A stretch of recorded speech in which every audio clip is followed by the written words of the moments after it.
Hello everyone.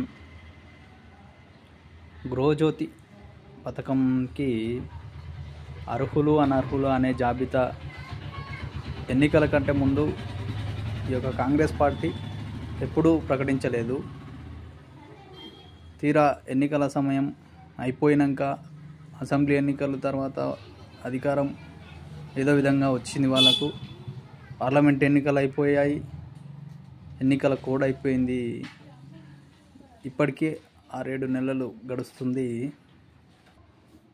ఎన్నికల code ముగిసిన తర్వాత జీరో బిల్లులు ప్రారంభించారు.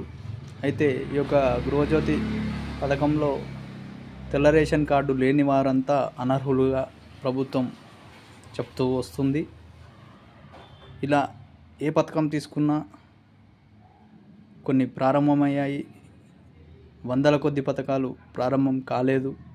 ఆ కాలేని పథకాల్లో అన్నీ ప్రారంభించే పథకాలు కూడా అన్నీ ఎగవేత కార్యక్రమాలు జరుగుతున్నట్లు యావత్ ప్రజానికం గమనించాలి. ఒకరు ఐటీ కడుతున్నారని, డబ్బులు ఎక్కువగా ఉన్నాయని, క్యాష్లు ఇన్కమ్లు తేవాలని, అదేవిధంగా అప్లికేషన్ చేయలేదని, మరియు యూనిట్లు సరిగా చూసుకొని వేయాలని విద్యుత్ అధికారులు చూసుకోవడం. తెల్ల రేషన్ కార్డు కొన్ని లక్షల మందికి ఇప్పటికీ లేవు. మరి వారందరూ ఏం చేయాలి? ప్రభుత్వం గమనించాలి. ఇలా ప్రతి స్కీమ్కు తెల్ల రేషన్ కార్డు అని, ఆధార్ కార్డు అని ప్రతి ఒక్కదానికి ప్రతి ఒక్క లింకు పెట్టడం ద్వారా ఇబ్బందికరంగా ఉంటుంది. కనీసం ఆ తెల్ల రేషన్ కార్డు మీ ప్రభుత్వం ఇప్పుడు ఏర్పడిన ప్రభుత్వం త్వరితగతిన అర్హులందరికీ తెల్ల రేషన్ కార్డు ఇవ్వాలని, వాటికి అప్లికేషన్లు స్వీకరించాలని, ఏదో తూతూ మంత్రంగా ప్రజాపాలన అని పెట్టేసి ప్రజాపాలన అప్లికేషన్లు తీసుకొని అవి ఎక్కడెక్కడ అయ్యాయో సోషల్ మీడియాలో మనం తీవ్రంగా చూడటం జరిగింది. అలాంటి తప్పులు జరగకుండా చూసుకోవాలని కోరుతున్నాను. చాలామందికి ఇప్పటికీ జీరో బిల్లులు రాలేదు. చాలామందికి 2000, 3000, 4000 బిల్లులు రావడం జరిగింది.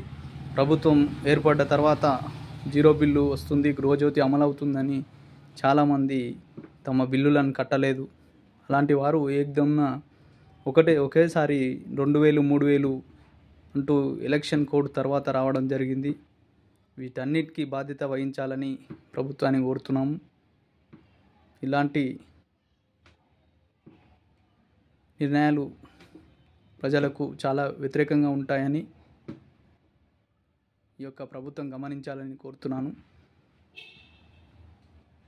గతంలో సరే రేషన్ కార్డులు ఇవ్వలేదు అని ఒక వాదన ఉన్నా, గతంలో గల కారణాలు అవన్నీ మీరు గుర్తించారని చెప్పారు కదా. మరి మీరు వచ్చి 7 నెలల కాలం అవుతుంది. మరి ఎలాంటి నిర్ణయం తీసుకున్నారో రేషన్ కార్డుల పైన చెప్పాల్సిందిగా కోరుతున్నాం. ప్రజలకు ప్రజాపాలన చూపిస్తామన్నారు.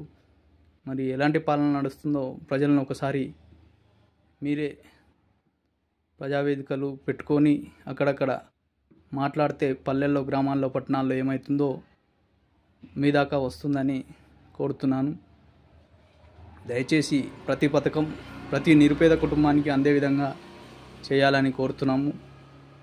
అదేవిధంగా బీఆర్ఎస్ పార్టీ తరఫున డిమాండ్ కూడా చేస్తున్నాము.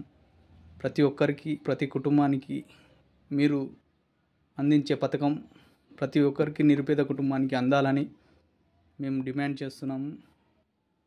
అదేవిధంగా మీరు ఏదైతే చేయలేని పనులను కూడా అన్నీ చేయవలసిందిగా నిర్ణయాలు త్వరితగతిన తీసుకోవాలని, పథకాలను వేగవంతం చేయాలని, ఎన్నికలు అయిపోయాయి కదా అని అదే రాజకీయాలు చేస్తూ ఇంకా పబ్బం గడుపుకోవద్దని కోరుతున్నాను. దయచేసి రాష్ట్ర పెద్దలందరూ కాంగ్రెస్ పార్టీ నాయకులందరూ గుర్తుంచుకోవాలని కోరుతున్నాను. ప్రజల తరపున ప్రజలకు మంచి చేసి మంచి పేరు తెచ్చుకోవాలని కోరుతున్నాం. జై తెలంగాణ.